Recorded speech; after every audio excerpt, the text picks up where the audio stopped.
안녕하세요. 인간이 살아가는데 반드시 필요한 게 의식주일 텐데요. 요즘 세상에 옷 입고 밥 먹는 것쯤이야 큰 걱정 없이 살아간다지만 살아갈 집 문제는 갈수록 심각한 문제를 안고 있는 것 같습니다. 최근 부동산 값이 크게 오르다 보니 1주택자도 세금이 과세되는 경우가 종종 발생이 되는데요. 집을 가진 자나 앞으로 구입을 해야 될 대기 매수자나 주택 보유에 대한 세금 문제는 갈수록 중요한 이슈가 되는 것 같습니다. 이번 영상 강의 주제는 주택을 보유할 경우 어떤 세금이 얼마나 해당이 되는지, 또 절세 방법은 무엇이 있는지 상세히 알아보고 일반인들도 어려운 세금 문제를 쉽게 이해하고 간단한 세금 정도는 굳이 세무 전문가를 찾아가지 않아도 자기가 스스로 계산해 볼 수 있도록 저의 국세청 근무 경험을 토대로 실제 사례 위주로 강의를 진행을 해보겠습니다. 화면에서 보시는 영상은 제가 동남아 지역을 여행을 하면서 촬영된 영상인데요. 밋밋한 칠판 화면보다는 자연 영상을 보시면서 시청을 하시는 게 좋을 것 같아서 배경 화면으로 삽입을 했습니다. 편안하게 감상하시면서 시청해 주시면 감사하겠습니다. 우선 각 세목별 강의에 앞서 수세기에 걸쳐 주택가격이 왜 이렇게 상승을 하는 것인지, 우리나라뿐 아니고 세계가 공통적인 현상입니다만 땅은 한정되어 있고 인구는 자꾸 증가하며 세계의 경제는 계속 발전을 하기 때문에 부동산 값은 결국 오를 수밖에 없는 것이죠. 그렇다면 우리나라는 주택면에 있어서 어떤 구조적 문제를 안고 있는지, 우리나라의 전체의 주택 보급수, 수도권의 주택 보유 현황, 세계 OECD 주요국들의 주택 현황 등을 한번 살펴보도록 하겠습니다. 표에서 보시면 통계청에서 발표한 우리나라 총 인구수와 주택수, 가구수, 주택 보급률 현황 등을 보고 계시는데요. 총 인구수는 5,178만, 가구수는 2,089만. 그 중에 1인 가구가 30.2%를 차지하고 있고요. 갈수록 1인 가구 수가 증가할 수밖에 없고 주택 수요량은 더욱 증가할 수밖에 없겠죠. 주택 수를 보더라도 현재 1,813만 호로 그중 아파트가 62.4%를 차지를 하는데요. 그런데 수도권의 총 인구가 전체 인구의 50%를 차지를 하기 때문에 주택 보급률과 자가 보유율은 전국 평균치보다도 수도권이 매우 낮기 때문에 수도권 집값이 결국 오를 수밖에 없는 것이고, 세계 주요국 OECD 2018년 주택수 현황을 보더라도 우리나라는 인구 1000명당 주택수가 403호, 일본은 494호, 독일, 프랑스 등 유럽 국가들은 500호 이상을 넘고 있습니다. 현재 우리나라는 인구 1000명당 주택수가 403호로서 OECD 전체 회원국 37개국 중 28위에 해당함으로써 주택수 면에서도 비교적 매우 낮은 위치에 있다고 볼 수 있겠습니다. 이런 재반 지표를 보더라도 결국 집값 문제를 해결하기 위해서는 정부는 빈번한 주택정책 발표로 세율 인상 등 규제 정책만 남발을 해서 부작용을 낳기보다는 수도권의 주택 보급률을 획기적으로 늘려서 근본적인 대책 방안을 마련하는 것이 장기적인 과제가 아닐까 생각을 해봅니다. 이제 주택별로 주택을 보유함으로써 발생되는 세금이 무엇이 있는지 각 세목별로 살펴보도록 하겠습니다. 취득세는 부동산 등 과세 대상 물건을 매매, 교환, 증여, 기부 등으로 취득한 자에게 지방자치단체가 부과하는 지방세가 되겠습니다. 취득세는 부동산 등을 취득한 날로부터 60일 이내에 신고 납부를 마쳐야 되기 때문에 신고 기한을 어기게 되면 무신고 가산세와 납부 불성실 가산세가 징수되기 때문에 반드시 신고 기한을 준수를 하셔야 되겠습니다.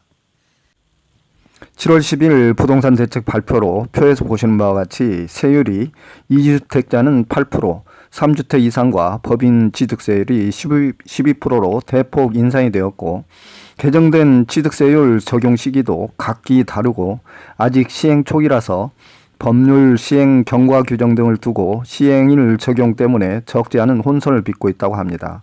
따라서 7월 10일 이전인지 이후인지 아니면 8월 11일 국회에서 관련법 통과 후 8월 12일 시행일 이후인지 등을 꼼꼼히 살피실 필요가 있겠고요. 시행일의 기준은 이렇게 보시면 편리하겠습니다. 7월 10일 이전 취득이고 잔금을 8월 12일 이전까지 완료했다면 종전세율을 적용받는 것이고 8월 12일 이후 잔금을 청산을 했거나 8월 12일 이후 취득자는 개정된 세율을 적용한다고 보시면 맞겠습니다. 관련 경과 규정 등은 또 다를 수 있기 때문에 적용 시점에 대해서는 관련 부서에 정확히 확인을 해보시는 게 좋겠습니다. 취득세는 취득 시 한 번 내는 세금이고 빈번하게 발생되는 세목이 아니기 때문에 취득세에 대한 세부적인 사항은 관련 취득세 법령을 참고를 해보시고요.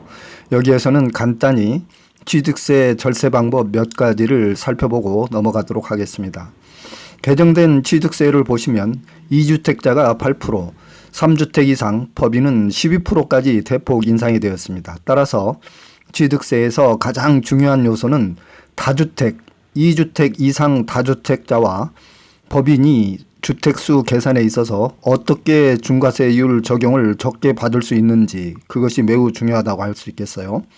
따라서 70조치 이후에는 분양권, 입주권, 주거용 오피스텔 등은 주택수에 포함을 하기 때문에 또 세대가 분리된 자녀의 주택마저도 주택수 계산에 있어서 포함이 될 수 있기 때문에 주택수 계산에 있어서 정확하게 좀 꼼꼼히 살펴볼 필요가 있겠습니다. 1주택자들이야 종전세율과 큰 차이가 없기 때문에 별 문제가 없겠습니다만 2주택 이상 신규로 주택을 매수하시고자 하시는 분들은 세율이 대폭 인상되었기 때문에 신규로 주택을 취득하고자 할 때는 분명하게 본인의 주택수가 정확히 몇 개인지를 꼼꼼히 확인을 하시고 의사결정을 하시는 게 좋겠습니다.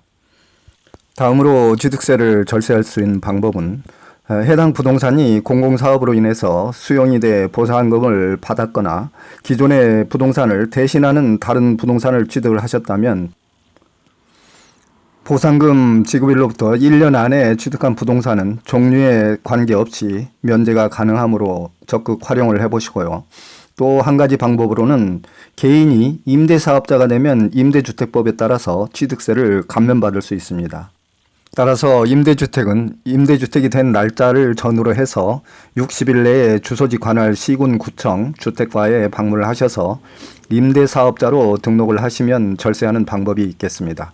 또 한 가지 방법으로는 최초로 아파트를 분양받을 경우 취득세 과세 기준이 되는 금액은 계약서에 써 있는 분양 가격이 아니고 실제 본인이 낸 실지 분양 대금이기 때문에 아파트를 분양받을 경우에 잔금이나 대금을 지급 약정일보다 빨리 납부를 하셔서 총 분양대금을 할인받을 수 있다면 그 분양대금이 과세 기준가액이 되는 것이므로 절세할 수 있는 방법이 되겠습니다. 또 한 가지 취득세 중과를 피할 수 있는 방법은 조정지역 내에서 일시적 2주택이 되었을 경우에는 그 주택에 대해서는 중과세를 피할 수 있기 때문에 그 제도를 잘 활용하시면 좋겠습니다.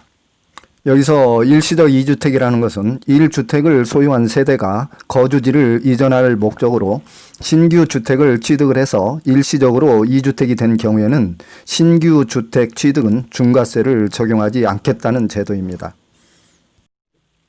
재산세는 매년 6월 1일 각 항목별로 토지, 건축물, 주택, 선박, 항공기 등 재산을 보유한 자에게 부과하는 보유세에 해당이 됩니다. 또한 재산세 납부 기한은 각 부동산 유형별로 각기 납부 기한이 다르기 때문에 표에서 나오시는 대로 영상을 참고를 해보시기 바랍니다. 우리가 흔히 재산세 고지서를 발부받게 되면 의뢰이 납부하는 세금이니까 그냥 납부하려니 하고 납부하고 마는데요.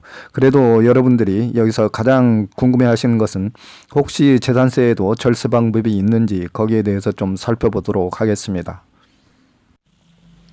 취득세와 양도세는 행위가 일어날 때마다 일회성으로 한 번 납부하면 끝이지만 재산세와 종부세는 재산을 보유함으로써 매년 발생되는 보유세에 해당이 되기 때문에 여러분들께서도 재산세와 종합부동산세는 주의 깊게 좀 알아주실 필요가 있겠습니다.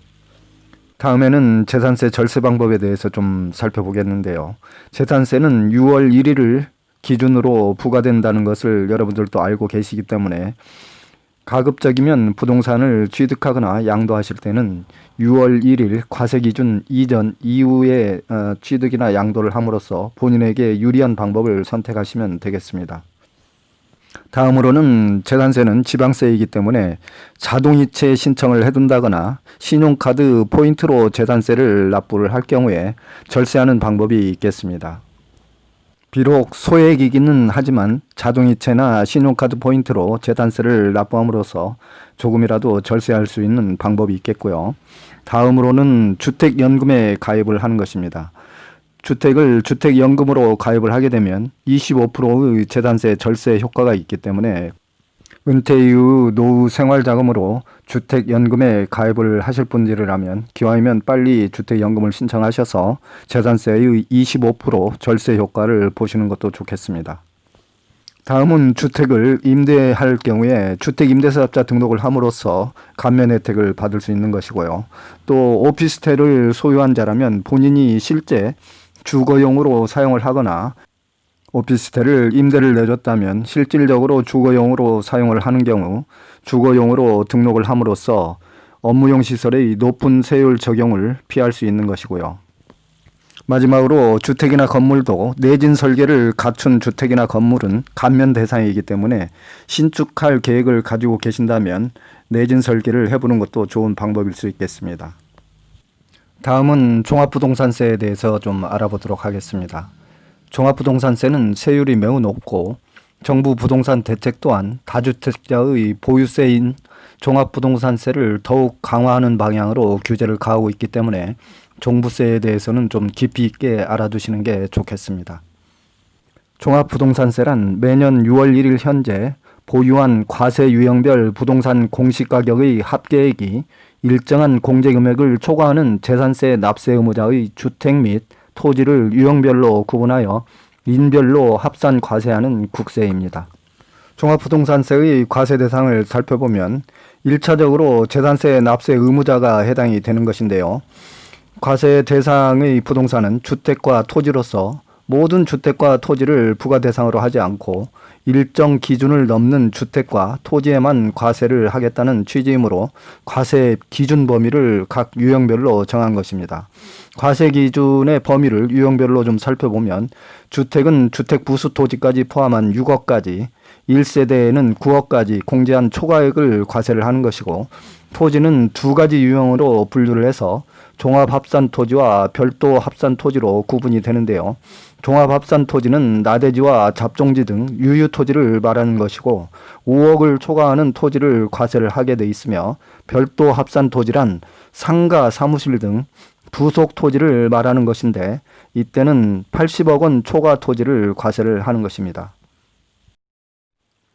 종합부동산세의 세부적인 세법 내용에 대해서는 제 앞전의 유튜브 영상에 종합부동산세에 대해서 자세히 영상을 제작해 놓은 것이 있기 때문에 참고를 해 주시고요. 여기에서는 종합부동산세 절세 방법에 대해서 좀 더 깊이 있게 살펴보도록 하겠습니다.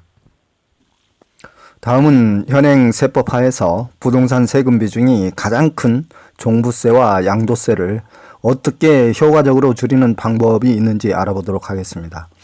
두 가지 방법이 가장 절세 효과를 크게 기대할 수 있겠는데요. 하나는 부부나 가족 공동 명의로 부동산을 취득하는 것이고 또 하나는 임대사업자로 등록을 해서 다주택자의 주택 보유수를 줄여줌으로써 중과세를 피하게 되고 인별 과세 제도를 취하고 있기 때문에 과세가액을 줄임으로써 공제액에 미달하게 되거나 또는 과세가 되더라도 누진세의 낮은 세율을 적용받음으로써 절세 효과를 볼 수 있다는 것입니다. 여기서 부부 공동명의로 부동산을 보유 시 실제 종부세 과세 사례를 한번 살펴보도록 하겠습니다. 예를 들어서 부부가 공동명의로 공시가격 12억짜리 아파트를 가지고 있다고 가정을 해보면 주택을 부부 공동명의로 보유 시에는 주택 공시가격 12억 보유자를 둘로 나누면 부부가 각각 절반씩인 6억씩에 해당을 합니다. 그래서 주택공제 6억을 차감을 하게 되면 종부세에 해당이 되지 않지만 부부 중 한 사람이 보유를 하게 된다면 12억 전체가 과세가액이 되기 때문에 거기서 6억을 차감을 하면 6억에 대한 종부세를 과세를 받게 되는 것이죠. 다음은 부부가 공동 보유 시 양도세 절세 효과가 어떻게 되는지 살펴보겠습니다. 부부 공동 보유를 하는 경우라도 1세대 1주택 비과세 판정에는 전혀 문제가 없습니다. 그리고 설사 양도소득세가 부과되는 경우라고 하더라도 과세 가액이 2분의 1로 나눠지기 때문에 낮은 세율을 적용받을 수 있다는 것이죠. 다음은 임대사업자 등록을 함으로써 절세 효과가 어떻게 되는지 살펴보도록 하겠습니다.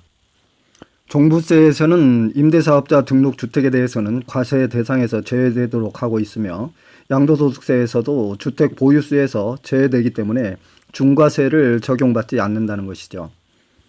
다음은 종부세 과세 기준일이 매년 6월 1일이기 때문에 재산세나 종부세나 마찬가지로 6월 1일 이전 이후를 날짜를 잘 선택함으로써 당해년도에 세금을 줄일 수 있는 방법이 되겠습니다. 다음 방법으로는 종부세 합산 배제 신고를 반드시 해주시는 것입니다.